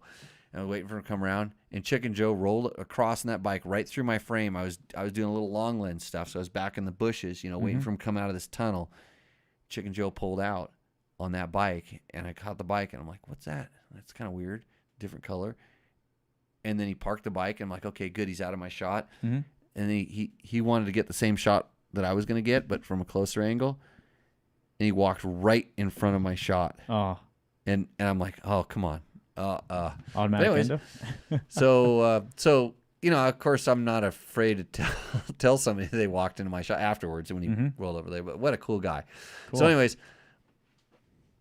tell us about the bike. 2017 Husqvarna TX300, Rival Ink graphics, custom-made fur bar pad, a Cherubies full plastic kit, P3 carbon fiber frame guards, front disc protector and skid plate, Boysen reeds, rear disc guard, custom gut seat cover, FMF pipe and titanium silencer, full auto recluse clutch came with the bike, so we left it in because it makes racing Glen Helen downhills a lot easier. Tubeless front and rear, BRP bar mounts, W wheels, Cycro hand guards, Cycro wraparound hand guards, Electron carb, Scott stabilizer, flex bars, ODI Rogue lock-on grips, Tugger lift straps, radiator fan, Tusk shift lever, IMS tank and Enduro pegs, metal radiator guards, and Amold's rubber chicken, small glow-in-the-dark yellow. I thought it was a KTM. It's amazing. They're kind of the same shape. But no, it's look at the light coming through the handguard. Mm-hmm. Like it just lit that thing up. That bike when you see it, it literally is that color. It's it's day glow. And his gear kind of matches. Like he has the fur bar pad, but he has I think he has fur on his helmet or fur on his shoulders. I think his walk around clothes match that as well. I think he runs a day glow life. But that bike Roost. I'm glad he put it on there. It's a good picture. The picture quality really gone up in the last couple weeks. Hey, you can bitch about something for a little while, and it finally takes hold. Yeah. But yeah, Andrew, thanks for sending that in. By the way, Chicken Joe shots or Instagrams, or we got to get his Insta. Do you throw his Insta handles or something like that? Or I didn't see any Instagram handles. But yeah, he should have. I told him to promote. Sweet. Promote. Okay, and up next is Jacob Coville. Get on your shit. 2019. It 500. says that in the background. I read it. Nice. Yeah, I don't like to say that kind of stuff, but Oh wow. Okay. Like a trained animal. Yeah. So 2019 500 EXCF FMF 4.1 JD tuner, Taco Tidy Tail, and that is pretty much it. Everything else is stock. I have one of those, including the tires. Except I changed the tires. Yeah, the stock tires are. I think you can get. I think there's a recall on those tires. I think you can actually get Continental to buy you a new set of tires, and I would go with Kenda Parker DTs. By the way, because they're DOT legal. Mm-hmm. Yeah. So the last bike was a Roost for sure. Yeah, Roost for sure. Roost for sure. This bike is. Those tires, they just turn me off so much. Are you sure the back one's a TKC? It looks kind of like a Michelin, or no, it looks like a Moto's or something different. It's way more that block pattern beefy is on the pretty side. TK. Oh yeah, no, it's a little bit more beefy on the side. It's something. So I don't know if we described the other bike good enough. The chicken bike. Yeah. Dayglow with like fire red accents. Mm-hmm. Because people are listening to this and they want to know what they're looking at. Yeah, and this is a shot of a 500. And this is a stock. You could go to a KTM dealership and see this every day, except it doesn't have a blue muffler. Mm-hmm. Which I'm all here for a stock 500. I'm all here for that. But those tires? Yeah, you can't take advantage of the bike with those tires. Yeah. It really leaves you, well, unless you're really doing dual sport. And look, he came down that tunnel and he's riding in Graffitieville. He could be doing some urban dual sporting, which might involve like parking lots. Mm-hmm. And I don't know if you've ever done this, Matt. We call it super retarding in parking lots. Mm-hmm. It's kind of like super motard. Oh, I saw a video from the same 90s. video. Yeah, we used to put like the worst tires ever for everything else but riding in parking lots, because sometimes the parking lots were gravelly, so you couldn't run full slicks. I tried slicks. Road racing rains were pretty good, but if we ever threw a dirt section in on the side of the parking lot, then having horrible dual sport tires was a good thing. So this was going down Endo Boulevard, but he's on the tunnel of Roost because I think that I've got his jib. I know he's riding this urban dual sport, and those are the best tires he could ever have for this. I don't know what they are, but they look like they might work because you might just be getting the scraping the foot peg on the parking lot. You might have to go through like a mossy creek. Maybe there's some loamy dirt and you're going to suffer, but yeah, it's roosting. It's just because it's simple. Because all day long I say stock, and he did it. He doesn't have 20,000 things done to his bike, and I'm sure when he finds a better tire or he needs more power, he needs this or that, then he'll do it. So yeah, it's an Endo for me. But if he switched out those tires, like even with all that in mind, Matt, get on your shit. I'm trying to with $2 double signs. I'm trying to, like it says in the back. Yeah, but it's an Endo for me. But we're allowed to have different opinions. Okay, we are. Yeah. I thought you signed we will have you will abide by the opinion thing. I don't recall that. I don't recall signing anything. I think I just showed up and I just keep coming back. Hey, by the way, thanks for coming out and hanging out at Takamoto thing. Yeah. It was really close to my place, so I kind of had no excuse to go. Okay. It wasn't to hang out with me for sure. But you got free food, right? Pretty good free food. I loaded up on the free food. This is editorial life. You get a little bit of free food, you just show up. Yeah. I got to meet. I had some people to talk to me, but it was cool to see Jesse. Yeah. Okay. It's been a while. So this is everyone want to talk to you though. You were popular. Really? Yeah. I thought I just scared people away. Okay, stock tires, Endo. Are those stock? Yes. That's a TKC80. Oh, that is a TKC80. Yeah. I don't know how that guy got there. Yeah, and the front isn't stock. I don't care. Yeah. I'm already I saw that rear tire. Tom Keith, 2016 501S that has the Euromap, Lucky Kits in the forks, a clutch weight, Midwest MNT levers, fastway steering dampener and backwashers, a homemade throttle tamer. Love the bike. Yeah. So so this is a 2016. This means he's stuck with the TKC80s. Maybe he doesn't ride that much. I don't know. That's like almost a Husaberg. That's how old that Husky is. Yeah. Is it a Husaberg? No, it's a Husqvarna. It's a Husky. Yeah. But But I'm pissed off at the photo. I don't know if you cropped it funny because I can't see the mountains. No, it's not cropped. You know how girls get on the Instagrams or something like that? I don't ever look at these photos because that's my feed's not completely loaded up with a bunch of girls that are taking pictures of their ass in the mirror. And that's all they want you to see is their ass.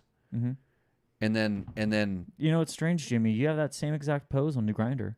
Okay, but you manage that. So AI generated. It's like I'm not. Oh yeah, it's all AI. I'm not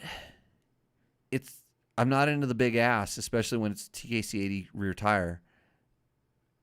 And I want to see the view. I want to see the rest of what's going on. The bike's okay. The fact that it got there with that tire is pretty impressive. Unless we just pulled off the highway, I don't know.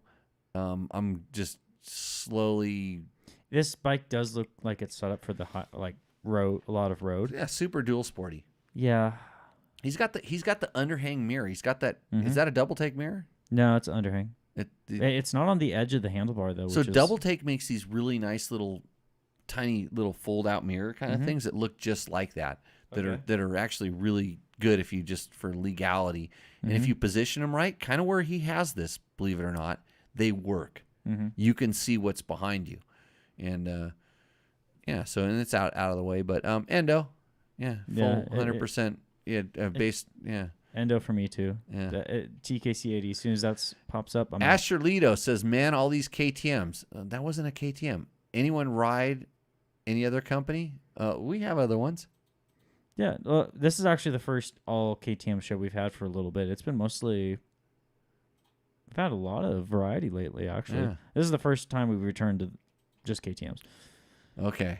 Okay, so this is going to be Justin Freeman. Let's see. To Let me zoom get in a there little with bit. that tire, I assume he took the Jimmy Lewis class. Oh, Todd at TW, thanks for pointing out JimmyLewisOffroad.com. We're not teaching schools until October, unless you're going to the Tour Tech Rally, where the classes are almost sold out, actually. So Nice. better join if you're going to the Tour Tech Rally, because you have to go to the rally to be able to get in the class. Heavily discounted classes. You can come see me and Matt there. And, yeah, check us out. And then sign up for our newsletter, JimmyLewisOffroad.com. Click on the side, go to the newsletter, sign up. Then we'll send you like 3 emails a year telling us when we have classes available. This looks just like the other bike from another angle with different graphics. I did more double stuff. when these were submitted, I double checked it wasn't the same But, bike. But I'm going to tell you straight up, that has double take mirrors on it. Yep. You know, I owe Double Take a lot because they sponsored the me and Logan video riding back from wherever we rode back from last year. Mm-hmm. And I can't get the damn song done. And so I can't make the video, Mm-hmm. even after all that effort you guys put into it. Yeah. And it's Double Take wanted to sponsor that. But anyways, Double Take makes the best mirrors as demonstrated on this particular bike. Okay. And the Seat Concept Seat, another sponsor. Yeah. Yeah. Yep. So this is a 2023 Husky 501. So this could have been pretty fresh from the showroom still. Takamoto Athena Get It has ECU, Pro Moto exhaust TKC80 tip. tires on it. Yep. Smog Delete kit. They must be really good. Everybody's running them. Should I switch? No, I've ridden the stock TKC 80s off road once. And that's and enough? I swore and I said I'm never riding another bike with TKC 80s. It is. Hey, they're really good adventure bike tires. If you're Yeah. adventuring, they're really good, but not on a small bike. Like on the unless you're just gonna pretty much ride roads all the time. Mm-hmm. And by all the time I mean never go in the dirt, then they're okay. And you can probably there was a big recall. You can probably get another set of tires for free. So Yeah, it is because I rode a client's 500 around. This was a private class. I rode he had the TKC 80s, and I rode him around the whoop track down at the play area. Mm-hmm. And I thought I was on ice skates. Right. It They're not deep enough to bite. No. And the profile's a little bit too round. I mean, it's all the stuff that makes a really good road tire. And there's a reason you have road tires, and there's a reason you have off-road tires. They're completely different. Just like the techniques for riding on-road are completely different than the techniques riding off-road until you get to a very, very high level on-road. When you go to a very, very high level on-road, then you start using more off-road techniques. Yep. So if you want to be a better road rider, come take my class. So to me, this is an Endo just for those tires alone. I'm not super stoked on the Everything else looks semi backlit photo. Did we read off what it had on it? Takamoto Athena Get ECU, Pro Moto exhaust tip, Smog Delete kit, Seat Concept Seat. More mods are coming soon. With the $100 that he's not going to get because of Endos. Yeah. I'm surprised there's not smoke coming off that tire with all those mods to the engine. Mm-hmm. Right. You should have taken the picture. Like He's got a front rotor guard that he didn't mention. I can't see it. It's in the angle. Yeah. I've laid off that a little bit, haven't I? A little bit lately. Yeah. So Facebook user, How do the TKC? Good question. Yeah, How do so the this TKCAs compare to the Dunlop 606s? and I'll have a follow-up question after this. Okay, so the 606s are a little bit more off-road focused. They last. They have the same durability on road that the TKCs do. They don't work as good if you're like really leaning over, but if you're straight line acceleration or like just leaned over a little bit of acceleration, they're just fine. But man, do they work better off-road compared to the TKC 80s. And if you know how the 606 works off-road compared to a good DOT knobby or a real knobby, then you know how bad the TKC is. And nothing against Continental. You know why they're on that bike? Sound. You just answered my next question. It's because they don't make a lot of sound when they roll down the pavement, and that's what's important to pass the sound test. Yeah. Knobby tires are very, very noisy to a sound meter, period. And I do want to, and then you did say they make a good dual sport tire. I wanted to clarify. I have nothing against this tire on big bikes, actually. It's on the big bikes, for me, that's one of the staples. They set the bar for all the other manufacturers that are still coming out to this day with different tires that maybe don't perform as well as the TKC 80 on the grand scheme of things. Their TKC 80 is an expensive tire. It's not inexpensive. I run Kenda Parker big blocks on my Kenda big blocks, not Parker. I run Parker DTs on pretty much all of my dirt bikes. I run big blocks on my adventure bikes. So and they help me out with my school. They support me. So, but they're good tires, or I wouldn't use them, period. And if I'm not beating on any one tire or this or that, but I've ridden, and the good thing about all the companies that support me and help me out, I'm allowed to wear other gear, use other helmets, other boots, other tires. I can try anything. I never sign if you want to get an exclusive deal with me, it's going to be ridiculously expensive because it prevents me from doing my job in other arenas. And the companies that trust me to do this, they know that I'm using this other stuff. So when they're supporting me or something like that, say, hey, we can make an improvement here. It comes from a level of experience and I don't care. I don't work there, but I want them to have better products. Yeah. And so that's when I do R&D and stuff like that. That's why I have a lot of experience with this stuff. Next. Okay, so this next final one of the night is going to be from Steve Smith, who was on the Zoom call earlier. He's actually still on the call, but just muted. So this is his submission right here.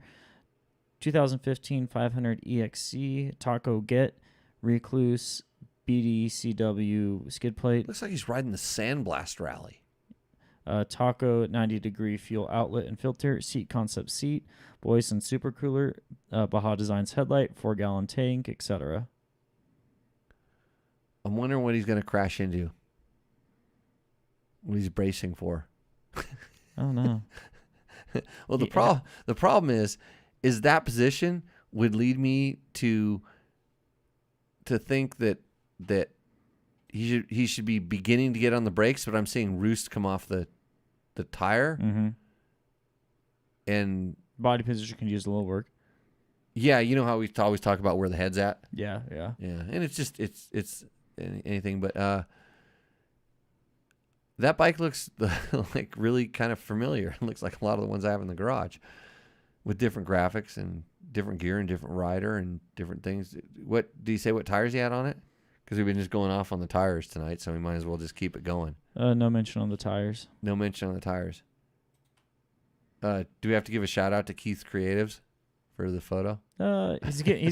Keith is getting some free advertising here. Run me the list one more time. Get ECU. Right, that's why it's roosting. Recluse. Clutch. Doesn't say, just says Recluse. BDCW skid plate, Taco 90-degree fuel outlet and filter, seat concept seat, Boyson supercooler, Baja Designs headlight, 4-gallon tank, and then finish it with etc. Etc. Well, I'm going to tell you what etc. is. Lucky this bike starts, right, Steve? That fender bag is really affecting the output of the Baja Designs light. I know it's daytime, but I've done this before because I've gone on one of those rides where you used up all the 6 tubes you had and you needed one more, and I decided to be the guy to bring one more. But when it became night, I took that tube off and I threw it in my backpack. So the tube front fender thing, and it also just, I used to not care about that much, but putting that weight on the fender now seems to make a little bit of a difference for me. I like that he's riding. Is Sandblast Rally? Is he in the chat still? Oh, he's in the room. He's in the Zoom chat. If you want to put your replies in the Zoom chat, it looks to me like Jersey or Florida? I don't know. Did he say? He didn't say where he was from, No, right? no, it didn't say. Yeah. Roost. Yeah, it's Roost for me. He's got a motocross action. He said, yeah, Sandblast. How did I know this? I don't know. You've been almost everywhere on a dirt bike. So. Yeah. So he's got the motocross action helmet, orange helmet. So it's he's probably too young to be a motocross action test rider, though. He's definitely not old enough to be on the wrecking crew. But I'm a little worried about the goggle strap. You need a set of Scott goggles that has the sticky silicone on the backside of the strap, so that strap doesn't fall down low like that. And if you want a couple little tips on the riding style, we can help you out. I know a guy. Yeah. So. Okay, where are we at here? We got is that our last one? That's the last one. I know for which tonight. one wins. We got a lot of submissions, so if you didn't see yours on tonight, it's going to be on a future episode. I give priority to those that are emailed to me, so keep that in mind. Yeah, it's hard to harvest the ones off. We had a bountiful harvest of Rooster Endo submissions today. Bountiful harvest. So I do want to thank everyone for that. No, It definitely makes my job a little bit easier. What time did you put the post up? 6:30. 6:30. 9 to 5 got me a little. You know when you leave a tab open, you're like, okay, I'm gonna do this, and then you leave that tab open on your computer, and then you leave your place. No. So that's what happened with my my Facebook post. It was on a tab. Oh, it was really? left open. Oh, so it didn't go out earlier than it didn't go out. At never time. sent it out. Yeah. So as soon as I got here, I put it up, and there we go. Okay. Well, now I know which one wins for me. I'm going to override you, so go ahead and make your case. I think I like Steve's, honestly, because it's the sand, and it wasn't a TKC 80 on the rear. Although Chicken Joe was pretty good. Dude, Chicken Joe. Okay, so number one, I told him to do it. I didn't say if you do it, you're going to win. I just said submit your bike. Mm-hmm. And then he got a really good photo. He gave us year, make, and model. Mm-hmm. That's amazing. Yeah. He followed the instructions, and his bike is that's his bike. Mm-hmm. It has stuff. I mean, like not my kind of stuff, but it has stuff. I think it really has Fasst Company flex handlebars. Yep. Do you know how happy my wrists are right now? They're not swollen up because I was trying to come up with a grinder joke, but nothing was coming to my head. Yeah, I'm gonna be OnlyFans. I'm gonna be on OnlyFans answering motorcycle questions. Mm-hmm. Right. I can make money there. That's what all the people I follow are there, right? Yeah, sure. So I rode my mountain bike, my Giant Trance today, which I finally got back in the shop. I had to drill the lockout for the battery because there's a little issue. Man, bicycle shops have a long way to go, even though they're doing their job, and they have a long way to go because now they've entered motorcycle shop world because it has a motor on it. It's a whole different thing. But I finally got it back. It was all good. I have flex handlebars on my mountain bike, and they're insane. If you think they're good on motorcycles, they're really good on bicycles. And which makes sense because I feel like when I'm riding a bicycle, I'm feeling a lot more of the forces going on. Yeah. So flex handlebars, and Chicken Joe had flex handlebars. Yeah. By the way, so that's probably that's the only reason. I'm a shill for all of our sponsors. Go to fastco.com and check out. Oh, somebody wanted to know on my Tenere vlog.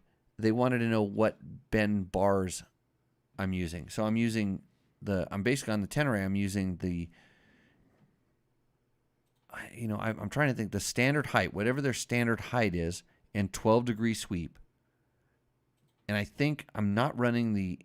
don't believe I'm running the Enduro ones, which have like the Enduro ones are a little narrower in the center, but they run a longer thing because you can put more stuff on there. But I think I'm just running the standard 12-degree bend. So that answers that question that I should have remembered to do that. Mm-hmm.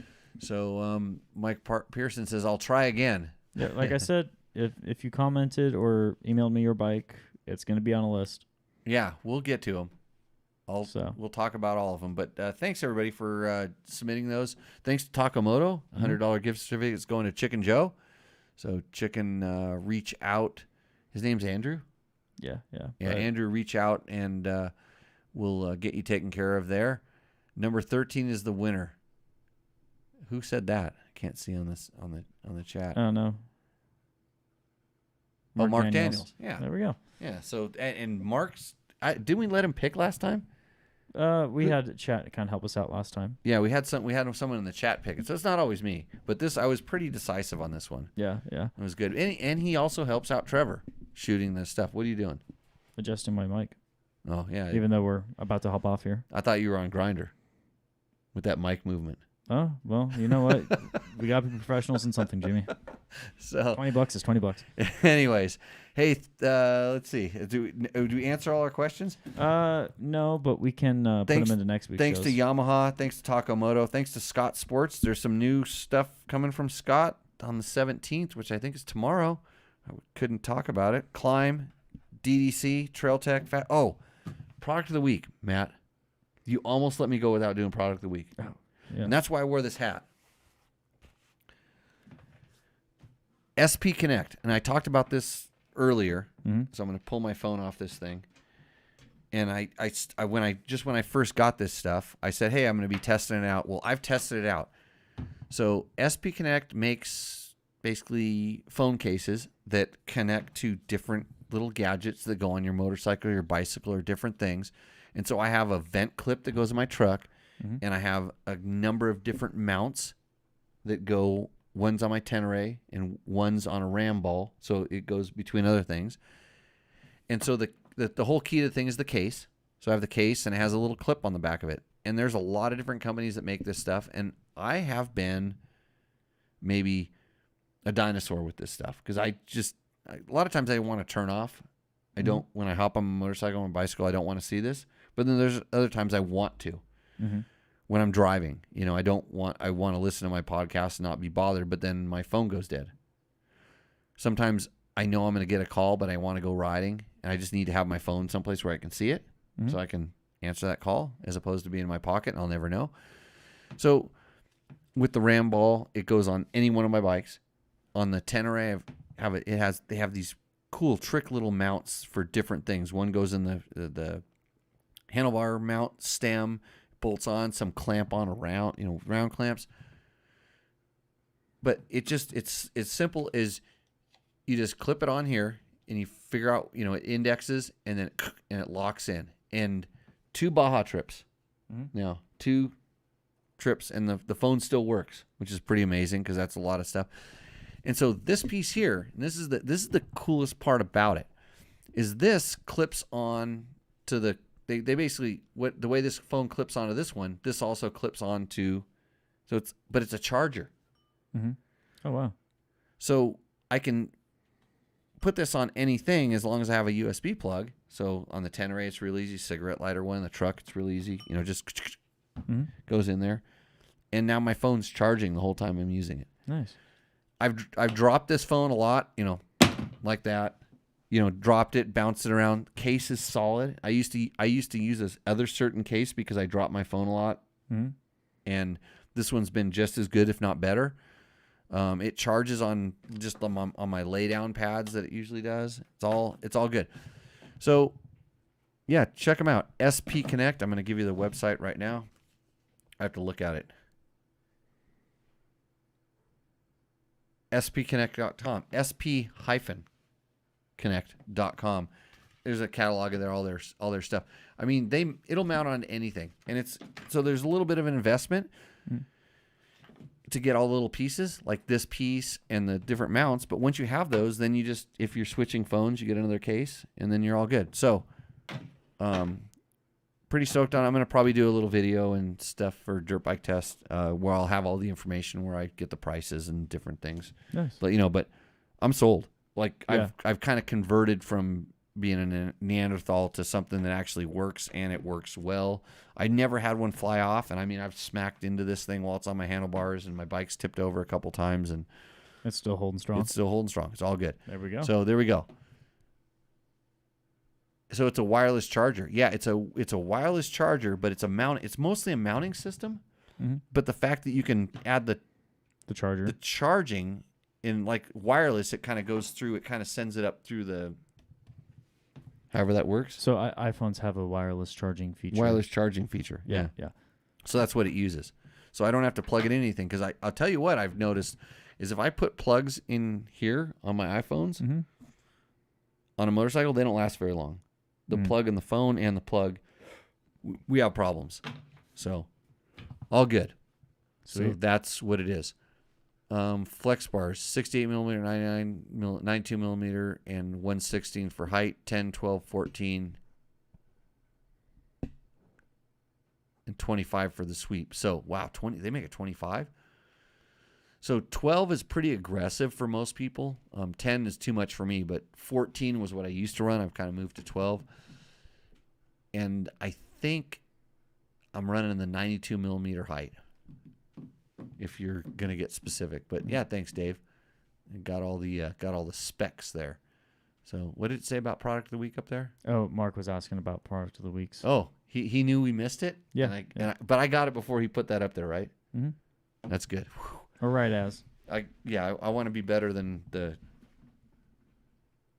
I need to be a better host than the thing. So we're going to do Tech Talk Taco Tuesday, number 189. Mm-hmm. I think next week we might actually go remote. Do a nice, cool show. Are you going to be producer and co-host, or are we still doing a Zoom I don't call? know. You got to tell me how to do this stuff because there's way too many wires and buttons for me. There's more than one or two, then I'm out of it. Well, good thing is we've done a remote show with that laptop before, so setup should be easy. I'm going to do it with this, but I want to run it through the Mevo camera. Thanks, Mevo. They help us out a lot. But I want to run it through a Mevo camera and then run the mic in and then use the voice Matron machine. Because I want to run those two things so I can run the headphones like the one you have on there and use that speaker so I'm all legit, and that way hopefully you can, if we do a Zoom thing, you can post them in. You can bring them in remotely. Okay. Oh, Matt just lost his shit. And with that, everybody, we're going to see you out in the trail, and we will